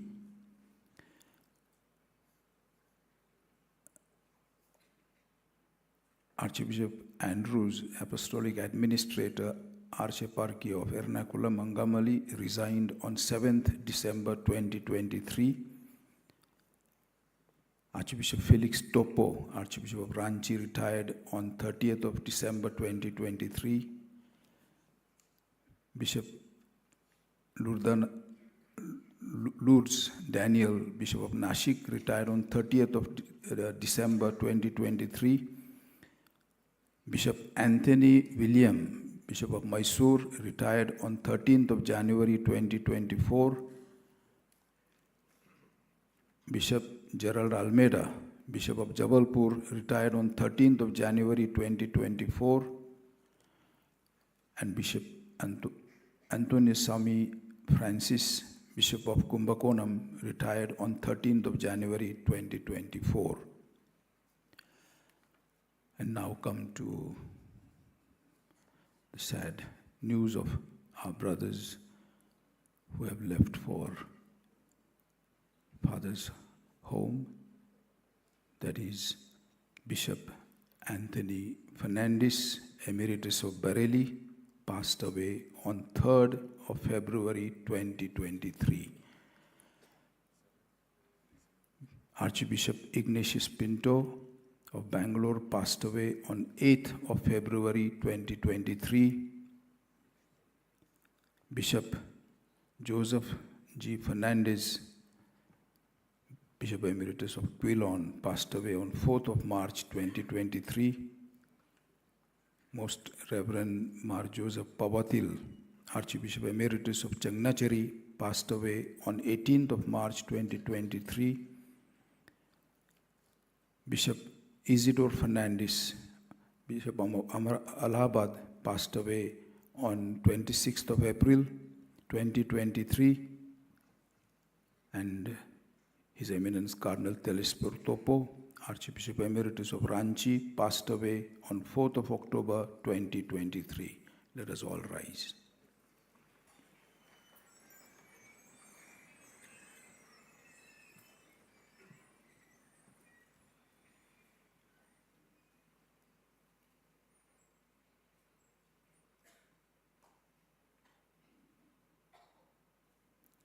Eternal rest grant to them, O Lord, and let perpetual light shine upon them.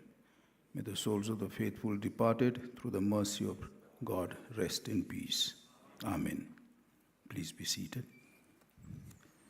So, dear cardinals, dear archbishop, bishops, my dear people, as you can see, much has been done in the short time of less than 2 years since we last met in November 2022, and much remains to be done.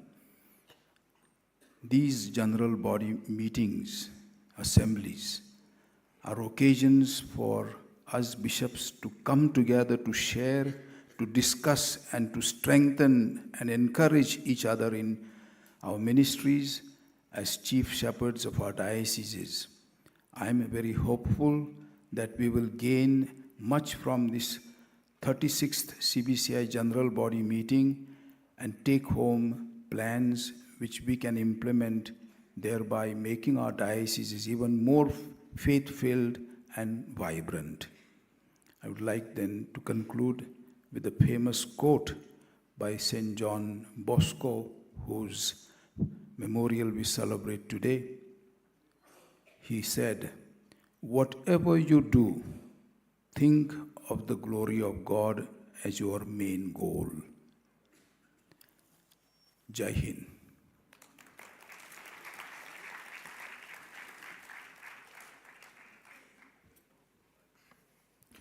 Thank you, Your Grace, for taking us down memory lane. I'd now like to invite our first Vice President, Archbishop George Anthony Swami, to read out the two messages that we have received, one from the Holy Father and the second from Cardinal Claudio Giuretti, Prefect of the Eastern Churches.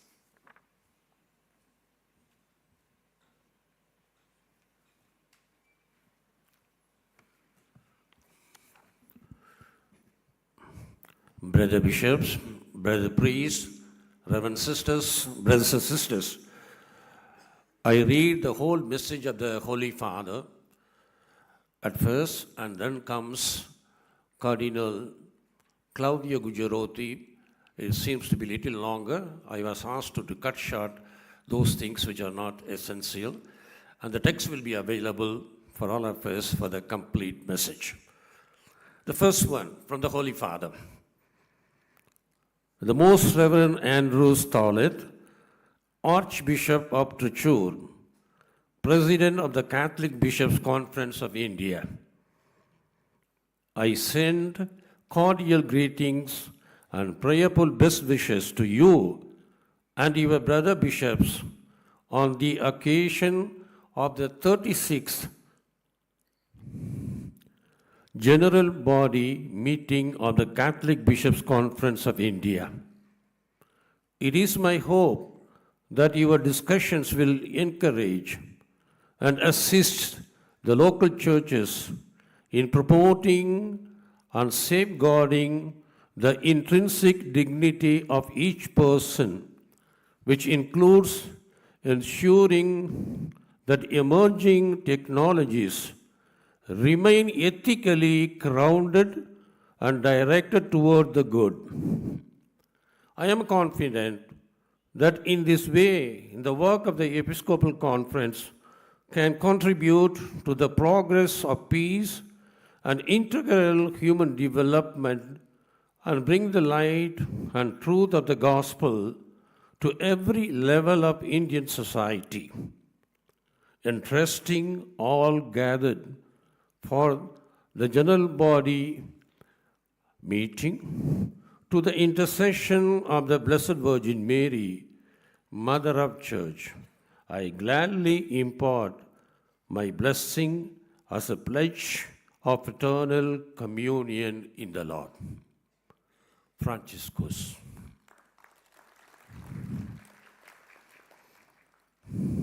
The message from Claudio Cardinal Gujarati. Your Beatitudes, Your Eminences, and Your Excellencies. With gratitude to Archbishop Andrew Stollett for the gracious invitation, I express my pleasure at this opportunity to address the words to the General Body Meeting of the Catholic Bishops' Conference of India, and my cordial best wishes to all of you, dear brothers in the Episcopate. As I extend these fraternal greetings, I also wish to thank the Apostolic Nuncio, Archbishop Leopoldo Girelli, for his precious service in your country. It is of essential value for the bishops of the three churches sui juris present in India to meet in this way. Your agenda for these days is to reflect together on matters of fundamental importance to the common good, in particular, the response of Catholics to current local political situations and challenges of artificial intelligence. The latter theme is also the topic of the Holy Father's message for the 57th World Day of Peace, upon which I am sure you all will reflect. Another document well worth your attention is the Roman Call for AI Ethics, presented in the year 2020 by the Pontifical Academy for Life, which enumerates 6 principles, namely transparency, inclusion, accountability, impartiality, reliability, and security. In a various way, these tenets bring to the fore the uniqueness of the human condition. Like all scientific advances, artificial intelligence must be also at the service of human dignity in order for the technological progress to be truly integral human development. The Church understands herself as an expert in humanity because the revelation of the incarnate Word constitutes an indispensable light radiating from the triune God on the human condition.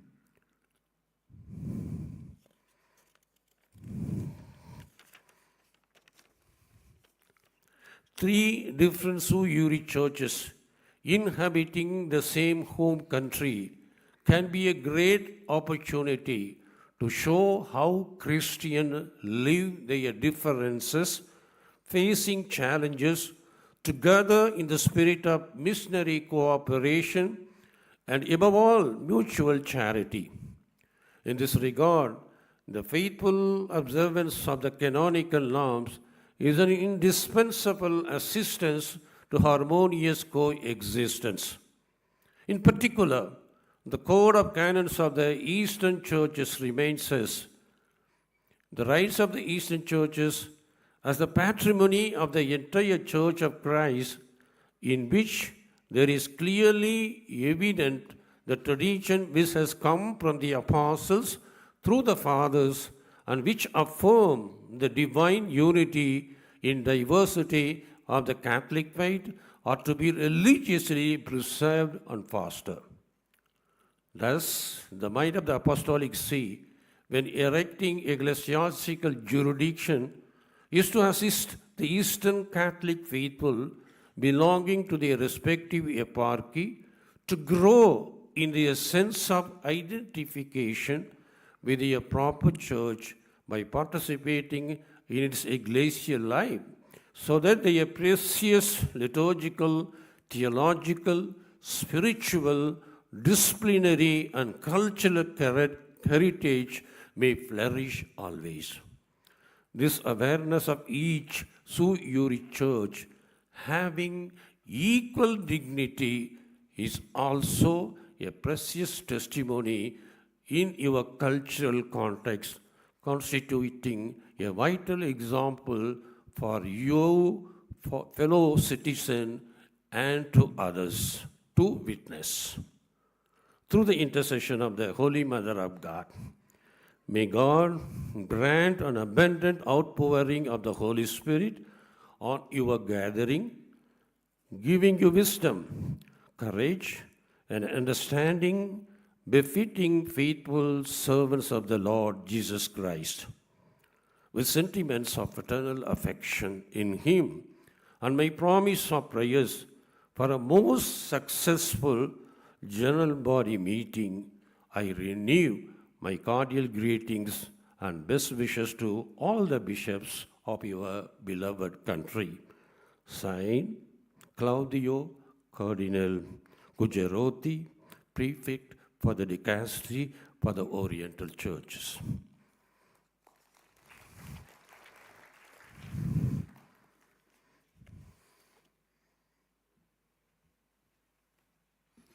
Thank you, Grace, for reading out these two messages. I now call upon Bishop Joseph Mar Thomas to propose the vote of thanks. But please do not move out of the auditorium, because Father Jesudas will give us some directions of the layout of this place and other general guidelines.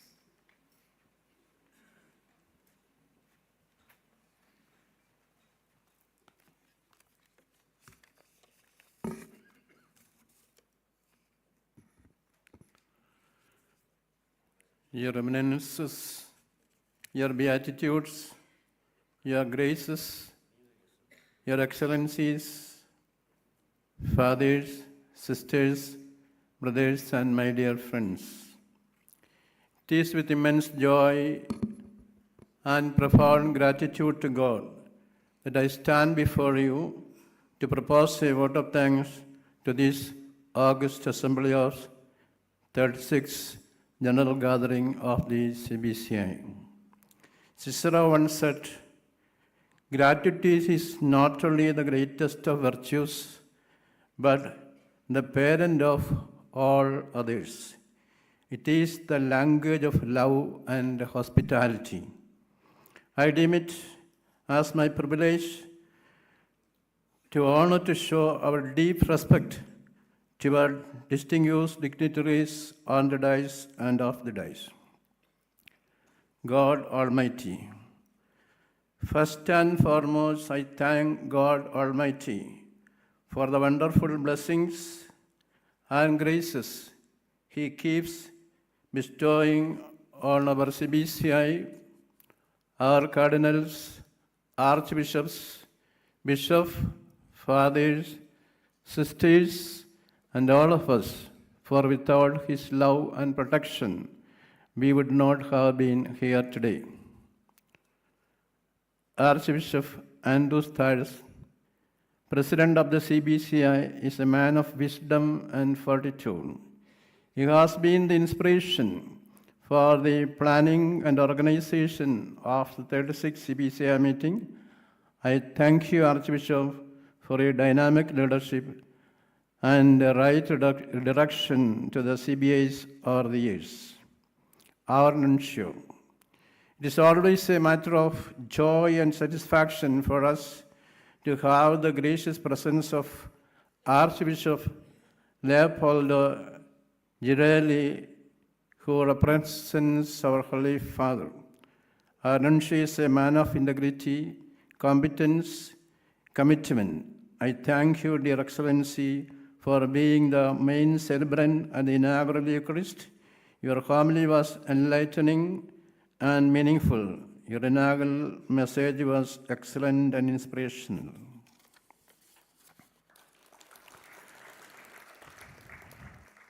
We thank His Eminences Cardinal Philip Neri Ferrao, His Beatitude Cardinal Clemis Catholicos, and His Beatitude Major Archbishop Raphael Tuttle for being present here today. The three ritual churches, Latin, Syro-Malabar, and Syro-Malankara, form a rich body with immense diversities and utmost unity, help the Church to grow and flourish in 174 dioceses. These three leaders of the individual churches are the master tillers of the spiritual, intellectual, and cultural soils of the Catholic Church in India. We thank you, the most dear cardinals and the beatitudes. Cardinal Oswald Gracious, his contribution to the Church in India, CBC, and the Universal Church are enlightening, eminent, erudite, and enterprising. He is one of the most valuable symbols of our Church in India and rest of the world. We acknowledge the valuable contribution of Cardinal. We thank you, Cardinal Oswald, for his wonderful contribution. We acknowledge the valuable presence and contribution of Cardinal Anthony Peroda to this CBCI meeting. Our Archbishop, His Grace Peter Machado, a man of wisdom and compassion, has welcomed us to the Silicon Valley of India. The tremendous wealth of priests, religious, education institutions, formation houses, hospital, social welfare agencies, and related programs have made the Crystal Silicon Archdiocese of Bangalore a prime archdiocese in our country. Thank you, dear Archbishop, for your wonderful leadership, warm welcome, and great hospitality we are enjoying these days. Archbishop Felix Machado is a man of vision. He is a protector of the Universal Church in India and CBCI. As a CBCI General Secretary, he has laid the foundation for the beautiful start of this 36th General Assembly meet. Dear Archbishop, we thank you so much. I thank Archbishop George Anthony Sami, the Vice President Second. He is a man of character, competency, and credibility. His vast knowledge and experience empowers the CBCI. He has read out the messages received from the Holy Father and from the Dicastery for the Eastern Churches. Thank you, dear Archbishop. I thank Father Jeshudas, the vibrant director of the St. John National Academy of Health Sciences, our local organizer, for all the hard and brilliant work he has done, his team members have undertaken for us. We thank his team members, namely Father Tony, Father Charles, Father John, and his team, nursing students, Father Peter, Father Roy, Father John Baptist, Father Nysen Luca, and team for a great service they have given to us and all that they will do in the coming days for us. Father Jervis D'Souza, I thank Reverend Father Jervis, the Deputy Secretary General of CBCI. He is a man of deep commitment and hard work. His enthusiasm and arrangements make the CBCI meeting the most vibrant one. We thank Father Jervis. I thank all the fathers, sisters, brothers, and lay people who help in the arrangements of the CBCI meeting, the many sisters involved, and we thank our special guests, provincials, fathers, sisters, students. I thank the secretaries of the CBCI offices, councils, and directors. And above all, I thank all the special guests, secretaries, all the dignitaries, faculty members, students, and the most valuable members of this learned assembly. Thank you very much.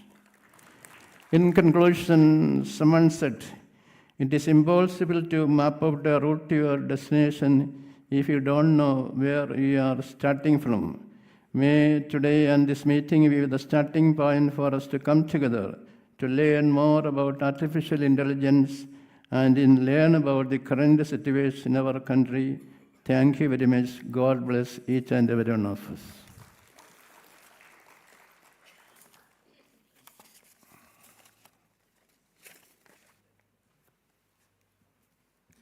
We have to thank our second Vice President for proposing the vote of thanks. Thank you. Thank you, Bishop. I now invite Father